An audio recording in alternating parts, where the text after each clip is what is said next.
नमस्कार मंडळी, मी कांचन नोमज किचन मराठीमध्ये तुमचं स्वागत आहे।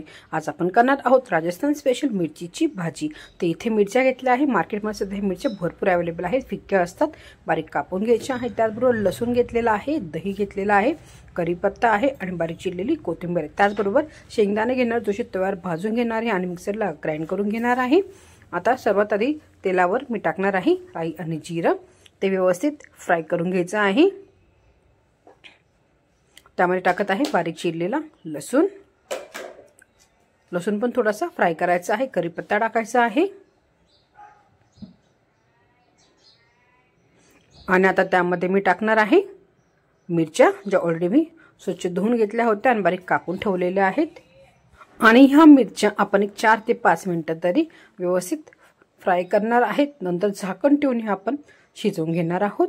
तर सर्वात आधी ह्या व्यवस्थित मी फ्राय करून घेते आणि मिरच्या फ्राय व्हायला फारसा वेळ लागत नाही। तुम्ही ते बघू शकता, मिरच्या छान फ्राय झालेल्या आहेत। आता त्यामध्ये मी टाकणार आहे काही सुखे मसाले। त्यात आहे धना जिरा पावडर, थोडीशी लाल मिरची पावडर, मिरची कमीच टाकली आहे कारण मिरच्या ऑलरेडी थोड्याशा काही न तिखट असतातच। मिक्स करायचे आहे। बारीक चिरलेली कोथिंबीर,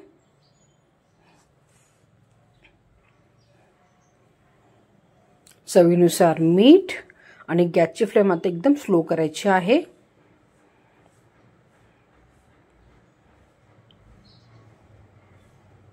आणि स्लो गॅसवर मी इथे दही ॲड केलेला आहे आणि हे कंटिन्युअसली हलवायचं आहे। दही टाकल्यानंतर कंटिन्युअसली आपल्याला हे मिक्स करायचं आहे आणि हलवायचं आहे आणि छान तेल सुटेपर्यंत हे फ्राय करून घ्यायचं आहे।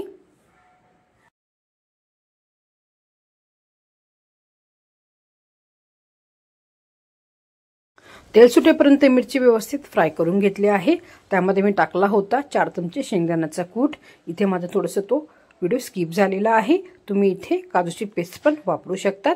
बारीक चिरलेली कोथिंबीर टाकायची आहे आणि झाकण ठेवून मी ही मिरची चांगली शिजवून घेतली होती 3 ते 4 मिनिटं। थोडंसं पाणी ॲड केलेलं आहे, मिक्स करून घ्यायचं आहे।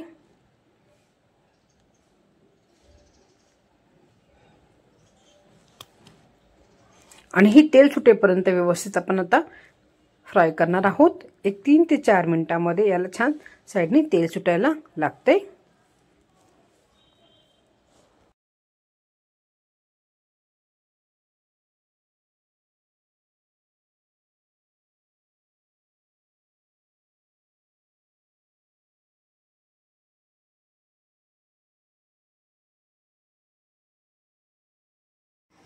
थोडंसं पाणी टाकून हे व्यवस्थित शिजवलेलं आहे, तुम्ही इथे बघू शकतात।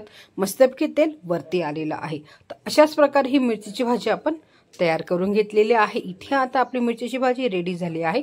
तुम्ही पोळी बरोबर खा, पराठ्याबरोबर खा किंवा वरण भाताबरोबर खा, खायला एक नंबर लागते। रेसिपी घरी जरूर ट्राय करा। व्हिडिओ कोणताही करणार तर लाईक आणि शेअर जरूर करा आणि माझ्या चॅनलला सबस्क्राईब करायला विसरू नका। नोमज किचन मराठी बघितल्याबद्दल धन्यवाद।